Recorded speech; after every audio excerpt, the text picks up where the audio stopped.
So it just tickled me when Lokabandhu said about communication being very important to me, because I remember as a teenager, that was what I really wanted to do. I wanted to be a great communicator, you know, as a teenager. And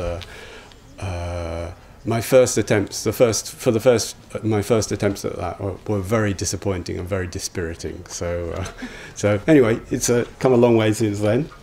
So I wanted to talk about the empathic Buddha. My name is Shantigarbha, as Lokabandhu mentioned. I was given this name at ordination about 18 years ago. So Shanti means peace, or the peace of enlightenment. And Garbha means seed or womb or matrix. So matrix of peace or seed of peace, something like that I like to be called. And as Lokabandhu mentioned, I'm also a non-violent communication trainer. So non-violent communication is a conflict resolution process, but it includes self-development and social change. It involves those aspects of life. So it brings together self-development and social change. And those are the two things that are really key in my life, my two interests. And I never found a way really to bring them together before I got into this work of mediation and conflict resolution and reconciliation. So now I can work on both those, in both those ways, both those levels. And through nonviolent communication, or MVC as it's shortened to, I've learned something about the Buddhist teachings, which I didn't really understand before. I didn't really kind of get to grips with before, which is the altruistic aspect of enlightenment, or the kind of compassionate altruistic aspect of enlightenment. And it particularly comes in the Bodhicitta teachings, for those of you who are familiar with the Buddhist teachings. So Shantideva, in his poem, the Bodhicharyavatara, he says that human beings are trying to enrich their lives. They're always trying, looking for their highest good. They're always seeking their highest good. And I heard those words, but I never really understood it, or like, what does that mean? Like, we're all trying to enrich our lives the whole time. So it never really kind of went in, as it were.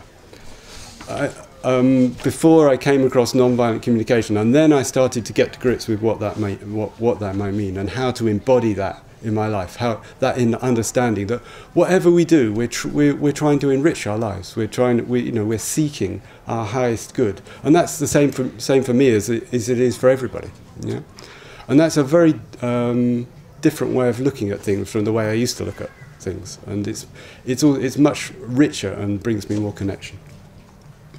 So I want to tell a story from the life of the Buddha. You're going to hear a few stories from the life of the Buddha about incidents where he interacted with somebody in an empathic way, where he kind of understood something about that person and spoke to that person in a way that changed them radically.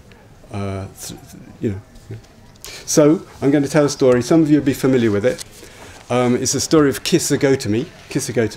So this was Kissa Gotami was a woman, a young woman, a young mother, and she was wandering around the village, and she was holding a baby in her arms, and everybody else could see that this baby was dead, but she was desperately trying to revive it, trying to find some medicine to something had happened. Maybe the baby had been bitten by a snake, we don't know, but she was holding the baby and totally distraught, totally distracted. And somebody said, well, the Buddha's in the village, at the edge of the village. Well, go and see him. He's a medicine man, so go and see him. So she went to the Buddha with this baby in her arms, and she said, please help me. Please, can you give me some medicine for my baby? My baby's very sick. Can you give me some medicine? And the Buddha looked at her and just paused, and he said, well, okay, maybe I can help. And first, can you bring me a mustard seed from one of the houses in the village? So a mustard seed is a tiny little thing. It's like the cheapest herb, or the cheapest kind of seasoning you can get in India. She said, yes, I can do that, no problem. And then the Buddha said, one thing, can you bring it from a house where nobody has died, from a hut where nobody has died? So she said, yes, no problem. So she went around the village from hut to hut to hut. She said, can you give me a mustard seed The person at the house said, yes, no problem, I'll get you the mustard seed. And then, she says, oh, hold on, there's something else. Has anybody died here? Yeah. And of course, at every house she goes to, somebody has died. Yeah. The huts get passed down from generation to generation. Of course, at every hut she went to, somebody had died. So gradually she realized something about her experience and about the context of her experience. And she understood that death was all around us. She understood that death was part of being a human being. So she went back to the Buddha and she said, okay, now I get it. I understand now. Okay, so death is all around us. It's part of life.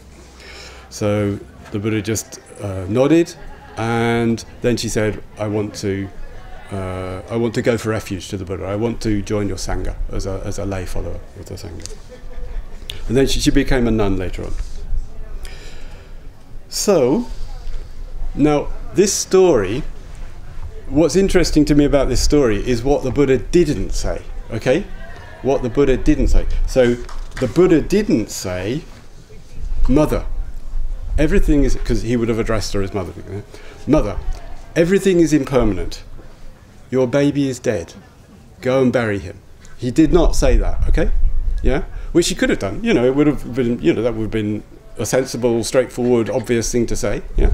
But he didn't say that. What he did is he invited her to go on a journey of self-discovery where she would have her own experiences and be able to come to her own conclusion based on those experiences. Yeah? So it's a very, very different way of communicating, or of teaching, if you like. Teaching. It's not really teaching. It's more like just connecting with where the person is. Just meeting them where they are. Yeah? So it's learning as a voyage of self-discovery, rather than I've got the answer, I'm going to pass this information to you, now you've got the answer. Which is kind of the common way of looking at teaching or learning. So this is how I see the Buddha's empathy in action. That he sees the person, he sees that she just isn't ready to hear those words. Yeah, she isn't ready to hear, everything is impermanent. Your son is dead. Go and bury him. She's not ready to hear that. It's like that would just go straight past. So instead, he just meets her where she is and asks her to do something that she can do, so she can find her own way. So this was after the Buddha's enlightenment. And then I looked back and I tried to find in the Buddha's life story. A few years ago I was working on a life of the Buddha, and I was very interested in these stories about the Buddha. I looked back, like, when was the first time he started to show this kind of understanding? And there are times before his enlightenment, when he was a young man, when he was still apparently a very privileged young man, or more or less a prince, the son of the local elected Raja, or king. And there's an incident at a ploughing festival. So there was an annual ploughing festival in his village, or in his city, and as there are in many agrarian societies. And his father did the first ploughing. His father, being the Raja, did the first kind of ceremonial ploughing. So the story is that the Buddha-to-be, Siddhartha, was sitting under a tree, meditating, or kind of just sitting under a tree, watching his father ploughing up and down. And what Siddhartha saw was not so much his father ploughing up and down, but he saw the plough going through the soil, and he saw the furrows being churned up, and the metaphor or the image is that these furrows were like the sea, and on the waves of the sea there were all these insects and all these little animals, these little creatures and insects that had either been disturbed, displaced from their homes, or had been injured or killed by the plough. So that was what he saw in that moment. Yeah? So he sensed their suffering. He sensed the suffering of these insects and these small creatures that have been displaced. So in fact, in the story, he's saddened and appalled actually by their suffering. So empathy, the ability to sense the suffering of others is the basis of compassion. Okay, the ability to have some connection with that suffering, to kind of see, oh, it looks like they're suffering. Yeah, so that's the basis of compassion. I'll say a bit more about, there are some other aspects of compassion, but that's the basis. So that was the first time, apparently, that he kind of really got a sense of other beings' suffering. Now, after his enlightenment, there's another incident straight after his enlightenment when compassion awakened fully, you could say. It's a story of how compassion awakened fully. And this is the story of Brahma Sahampati. Again, some of you may have heard of it. So this time it's empathy on the level of enlightenment. Okay, so before it was like more kind of mundane before enlightenment, but this time it's on the level of enlightenment. So the Buddha, he came across a dilemma. In the days and weeks after enlightenment, he came across a dilemma. He realized it was going to be very difficult for people to understand what he'd realized. Okay, so he'd had some kind of overwhelming experience or insight or something, and then when he started to think, oh, do I share this with people? Do I communicate this with people? Then he thought, oh no, this is going to be a real hassle. It's like they're not going to understand. It's just going to be hard work. Nobody's going to understand. You know, they're all kind of caught up in their own lives and their own stories and stuff, and the stories they have about themselves. So no, maybe I'll just keep it to myself. You know, so you know, this was his response apparently. If I were to teach the Dharma, he said, others would not understand me, and that would be wearying and troublesome for me, in the language of the of the translations. But fortunately, the story didn't end there. So a divine being called Brahma Sahampati. So you can imagine Brahma Sahampati, he's called the Lord of the Thousand Worlds, I think. So you can imagine him as a great ball of light who comes to the Buddha. But then when he gets closer, he appears. So the Buddha's sitting under the Bodhi tree just after his enlightenment, and Brahma Sahampati sort of appears as this great ball of light. And then as he gets closer, he appears more in human form. And he comes and he approaches the Buddha and he bows down to the Buddha and he says to the Buddha, I've heard that you've gained enlightenment, and I'd really like you to share that with human beings, because there are some who will understand, there are some who'll get it. You know, there are some people who really get it. So yeah, he says, Brahma Sahampati says, there are some beings who have but little dust on their eyes. That means, you know, they could potentially see clearly. So the Buddha says, Buddha recounts this story. He says, out of compassion for beings, I surveyed the world with the eye of a Buddha. So this was the first time he'd had this kind of eye of the Buddha, or a kind of Buddha eye. It's the first time he looked out at the world as a Buddha. Okay, and he saw that indeed some beings did have but little dust on their eyes in that image. And it struck him that there were some the beings were like lotuses growing in a pond. Okay?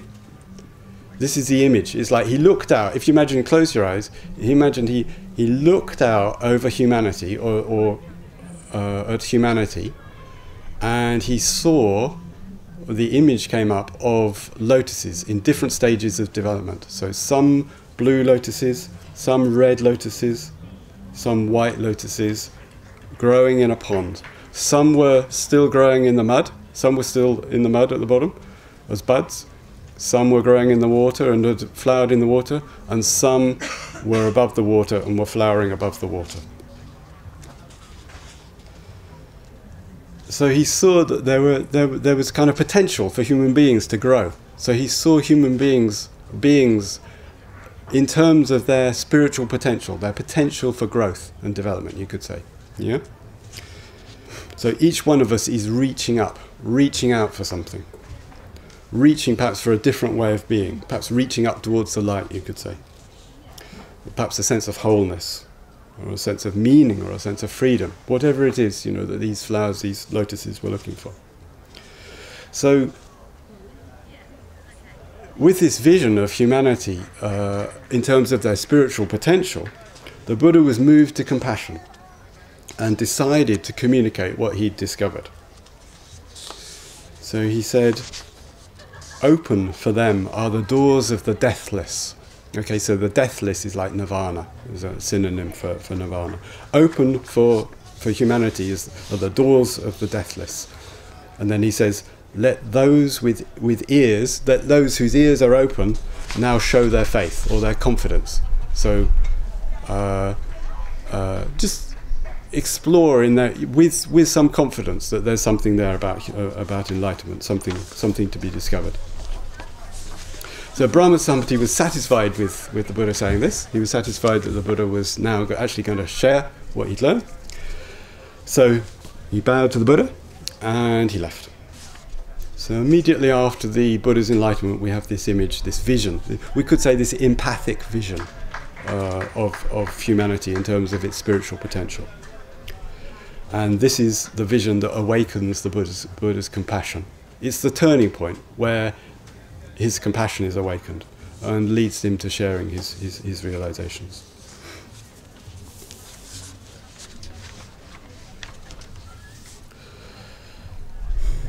So I've been, a couple of years ago I was working on a book on empathy, and I was looking for, well, is there a term for empathy in the Buddhist tradition, particularly in the Pali suttas?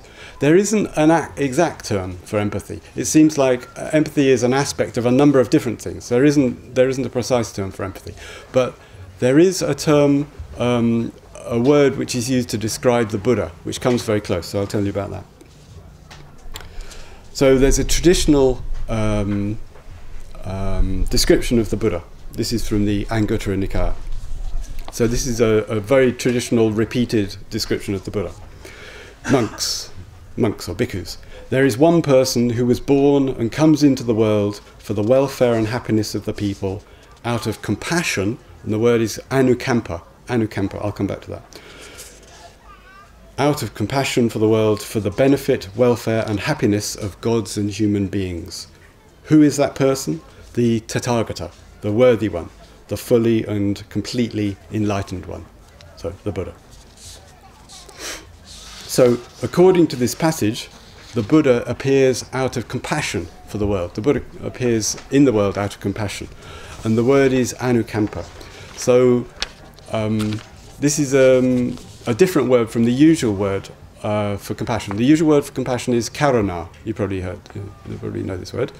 Anukampa means compassion, but it has a different flavour to it. And it means trembling with. Okay? So it means trembling with. And it means trembling with or resonating with the experience of all beings. Yeah?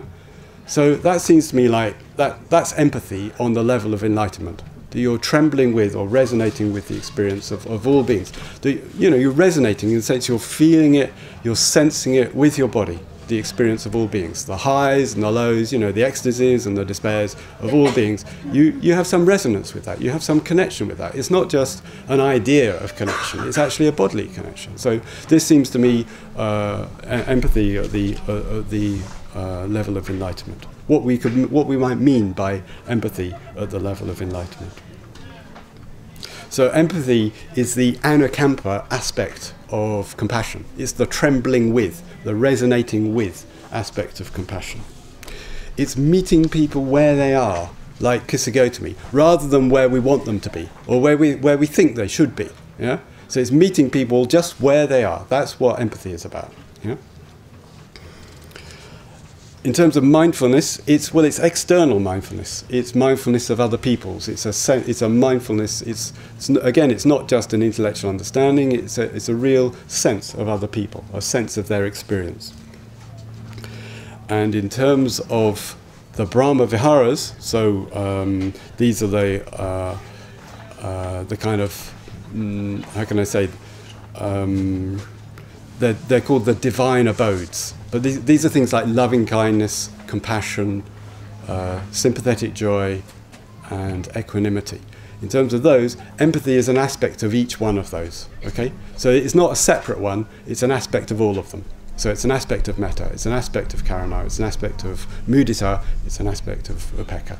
That seems to be the best way to understand it. Maybe somebody else will come up with a different way of understanding it, but that seems to be an aspect of all of those. So empathy is the reflective aspect of compassion. Compassion is the active aspect of empathy. Okay?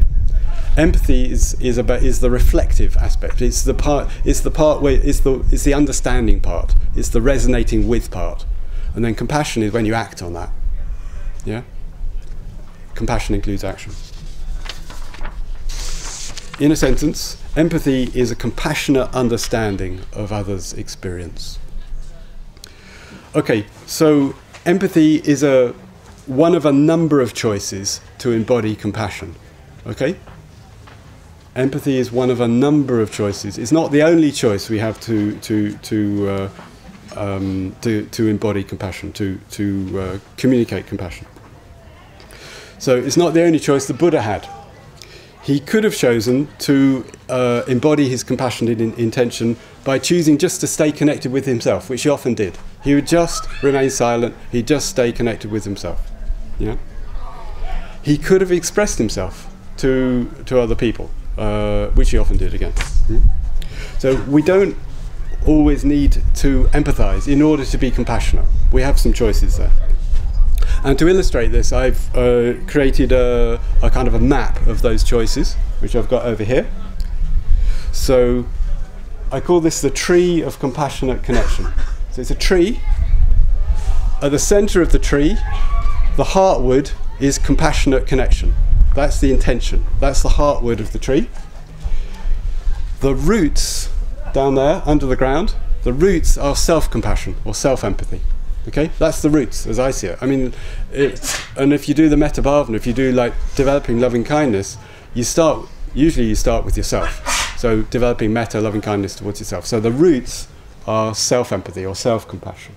And I just mentioned also there's been some very interesting psychological research on self-compassion recently in the last 5-10 years. And a woman called Kristin Neff has written books and given talks about it on self-compassion, and it's becoming more popular in society. So that's the roots of self-compassion. And then the branches, as you can see, 2 branches going out, one on either side. The branches are empathy on one side and self-expression, expressing yourself on the other side. Can you see those? Yeah? So those are the branches. So you can imagine these branches, these are the branches which enable you to reach out to other people. These are reaching out to other people, either through empathy, empathizing with other people, or through expressing yourself, expressing what's in your heart to others. So these are the choices we have. And then the third choice is that we just stay in self-compassion or self-empathy. Yeah? So we have these 3 choices about how we embody our compassionate intention, the heartwood of the tree. Yeah? So as you can see from this diagram, empathy isn't the only choice we have at any moment. We can be compassionate by just staying self-connected and self-empathy, and we can also be compassionate by expressing ourselves to other people. Yeah? So I just say that because sometimes people get the idea that empathy is the only way to be compassionate. I don't see it that way. Okay. Something about trees. The crown of the tree is no greater than the roots. Okay? Is no larger than the roots. Do you remember that from biology? Yeah? The crown of the tree, what's above the ground, is no larger than what's below the ground. Yeah? So that gives you an idea of the relative importance of self-empathy and self-compassion when it comes to reaching out to other people, to empathizing with other people, or to being compassionate with other people, I would say. If you have space to connect compassionately with yourself, then you're very likely to have space to connect compassionately with other people.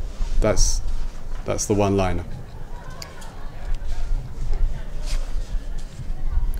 So we see this again in the stories of the Buddha interacting with people. He spends the first while just connecting with them, asking them, do they have enough to eat? You know, how they're getting on, how's their work, you know, how's it going? And then, you know, once he's got connection with them, they might say, oh, can you tell us something? Can you teach us something? And then he'll say, you know, he'll talk, you know, more about reality, or about how he sees reality. I want to tell you a humorous story, kind of a story I find humorous, when he didn't choose to empathize, okay? He chose just to express himself very forcefully to somebody, just to illustrate that the Buddha was also capable of doing this. So this is the Buddha as Zen master, okay? So this is a story of Bahir, of the bark garment. So Bahir was an ascetic. You can imagine probably, you know, matted hair, dressed in garments made of bark. You know, some trees in India have very soft bark which you can sew together very roughly, and he wore bark garments. So he was known as Bahir of the bark garment. And he had some very profound spiritual experiences, and he started to think that he was enlightened. He started to sort of wonder whether he was enlightened. So he wasn't 100% sure, so he thought he'd go to the Buddha and ask the Buddha. So he lived on the other side of India, so he started walking. It took him weeks and weeks. And because he was an ascetic, and ascetics do everything by extremes, he walked day and night for weeks. Apparently that's what we're told.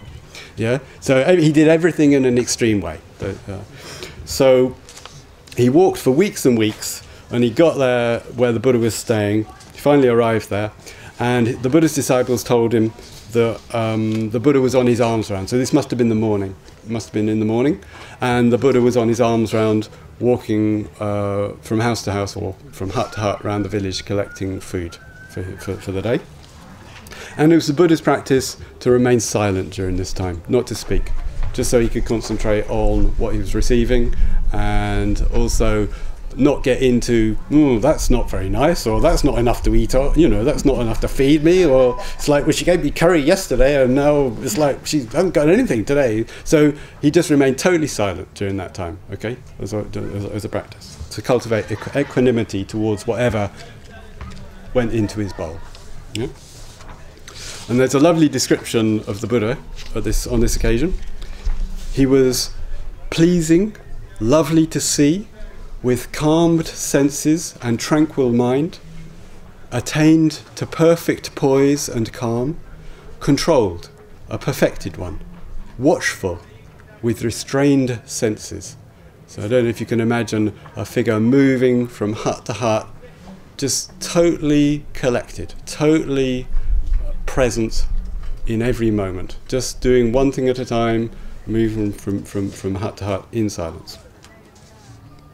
However, Bahir was in too much of a hurry to notice this or to listen to the Buddha's disciples' advice. So he approached the Buddha and asked for a teaching. He said, "I'm here, give me a teaching," more or less. And the Buddha said, "I'm on my arms round, I remain silent." And Bahir said, "But I've walked all this long way and I'm here now, give me a teaching, you know." And the Buddha said, "I'm on my arms round, I usually remain silent. I'd like to continue with my arms round. We'll talk later." And Bahir said, "No, I've got to have a teaching now." And the Buddha said, "Okay, well, my custom is, if somebody asks me 3 times, then I'll do it, whatever the consequences." Okay? Okay? So the Buddha gave him a teaching. So here's the teaching. The Buddha let him have it, you could say. Bahir, he said, "Bahir, you should train yourself thus. You should practice thus. In the seen, only what is seen. In the heard, only what is heard. In the sensed, only what is sensed. In thoughts, in what is thought, only what is thought. In this way, you should train yourself, Bahir." So the Buddha was saying, forget speculation about the past and the future, or past lives and future lives. That's how the Indians would have thought. Forget speculation, period. Come back to the present moment. Come back to the only moment there is, the present moment. Pay attention to your senses. Notice what you can see, what you can hear, what you can taste, what you think. Free from any kind of stories or interpretations about it. Just notice your experience. This is how you should practice, the Buddha said. So here we have the Buddha in Zen master mode. He just gave him a very straight teaching. And apparently it just stopped Bahir in his tracks. It just completely stopped him in his tracks. And he sort of gained some kind of insight, some kind of realization just on the spot from the kind of shock of this, present moment. Like, you know, just pay attention, just be able to pay attention, be present in to my experience right now. So this was a way that the Buddha expressed himself forcefully in the context, and a way of creating compassionate connection. So this is also a way that we can create compassionate connection.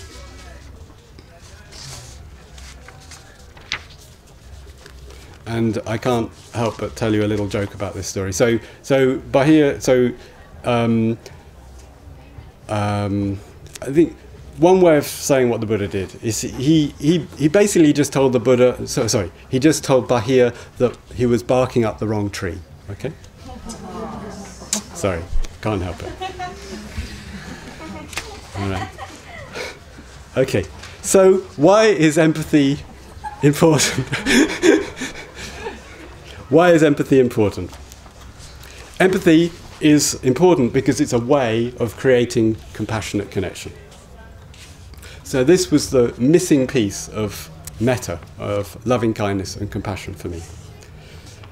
Compassionate, empathic connection is an immediate and practical way to embody compassion. So empathy is an immediate and practical way to embody compassion. Empathy is also the basis for ethics. So that's where I'm going now. That's where I'm going to explore, like how empathy is the basis of compassion and ethics.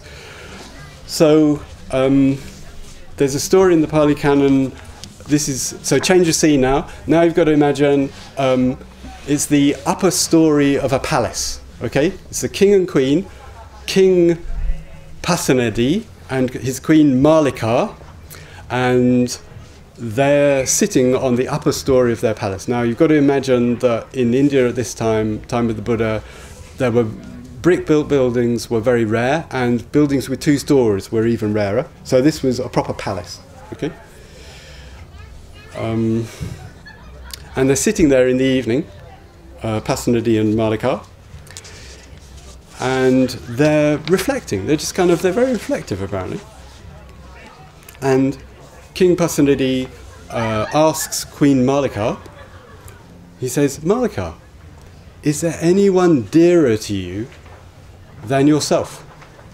And it's not like a metaphysical self, it's just like yourself. It's just the ordinary self, you know, the ordinary yourself, myself, yourself, himself, herself. Okay? And Queen Malika replies, Your Majesty, there is no one dearer to me than myself. And you, sire, she asks, is there anyone dearer to you than yourself? And Pasenadi responds, there is no one dearer to me, Malika, than myself. So, having had this kind of reflective conversation with each other, Pasenadi went down from the palace and went down to where the Buddha was staying in the town, in the city, and he reported this conversation between them. And the Buddha was very impressed. He really enjoyed hearing about this conversation. And the Buddha gave a teaching, or uttered a verse to encapsulate their discussion. And the Buddha said, though in thought we range throughout the world, we'll nowhere find a thing more dear than self. So, since others hold self so dear, he who loves himself should injure none. Okay? I'll say that again because it's quite compact. Though in thought we range throughout the world, we'll nowhere find a thing more dear than self. So, since others hold the self so dear, he who loves himself should injure none. So, the Buddha was kind of confirming that the king and queen had seen through their illusion of specialness. And if you're a king and a queen, I don't know if you tried this yourself, but it's very, very difficult to see through the illusion that somehow you're special, even if you're not a king or a queen. Yeah, but it must be doubly difficult, you know, much, much more difficult if everybody around you is going, oh yes, you know, so, you know, the whole time and just giving you whatever you want, you know, as soon as you think of it, it's it must be much, much more difficult to kind of see through that illusion that somehow you're special. But here they are, Pasenadi and Malika, realizing, oh, actually, no, we're exactly the same as every other being, in the sense that we hold ourselves dear, and every other being holds themselves dear. So it's quite a profound, you know, it's quite a profound kind of realization they're having. Yeah, so the dearest person in the universe is myself. Yeah, and they realize that just as they're dearest to themselves, so other people are dearest to themselves. And the Buddha adds a twist to this. He says, well, yes, that's true. And if you realize that, then you also realize that well, you want to take care somehow. You want to be considerate towards those other selves, those other beings, because they're as dear to them as you are to you. Yeah, it's that kind of empathic comparison, you could say. Yeah, of recognizing what we have in common. So the Buddha encapsulated this in a verse from the Dharma Parlour. So this is a very early and very important Buddhist text where the Buddha kind of gave verses for different aspects of his teaching. The Buddha said, "All living beings are terrified of punishment. To all, life is dear. Making comparison of others with oneself, one should neither kill nor cause to kill." Okay, so making comparison of what we have in common. I'm dear to myself, you're dear to yourselves. He says, one should neither kill nor cause to kill. And this empathic reflection, you could call it, becomes the first precept of Buddhism, or the first ethical training principle of Buddhism. It's the cornerstone of non-violence. It's usually formulated in terms of what I won't do. So it's, I undertake the training principle to abstain from taking life. So that's another way of saying the same thing. It can also be formulated in terms of what I will do. With deeds of loving kindness, I purify my body. So you could look at it in terms of what you will do. With deeds of loving kindness, I purify my body. So this is the first precept of Buddhism. And it's the, as I say, it's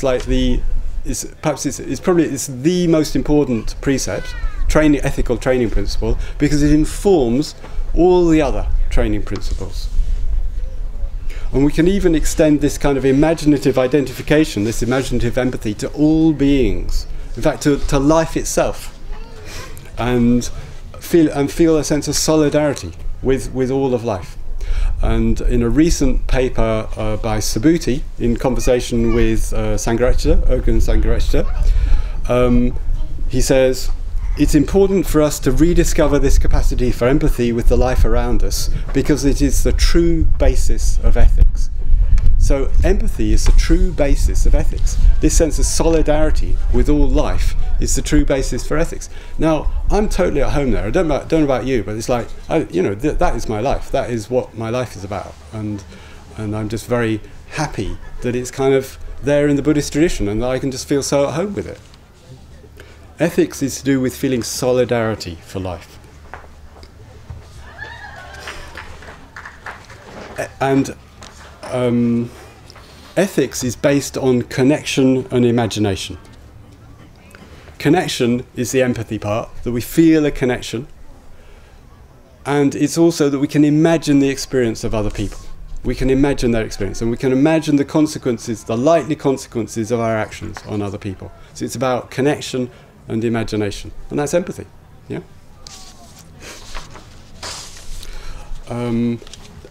And the Dalai Lama, in his book Ancient Wisdom, Modern World, Ethics from New Millennium, he says pretty much the same thing. He says empathy is the basis of compassion. It's the basis of ethics. He says if we have no way of imagining the experience of other people, we have no way to tell whether we're acting skillfully or unskillfully. It's like, how would we know? Unless we can imagine the likely consequences of our actions on others. And empathy is becoming more popular in moral theory, modern philosophical moral theory, as the basis of ethics or morality.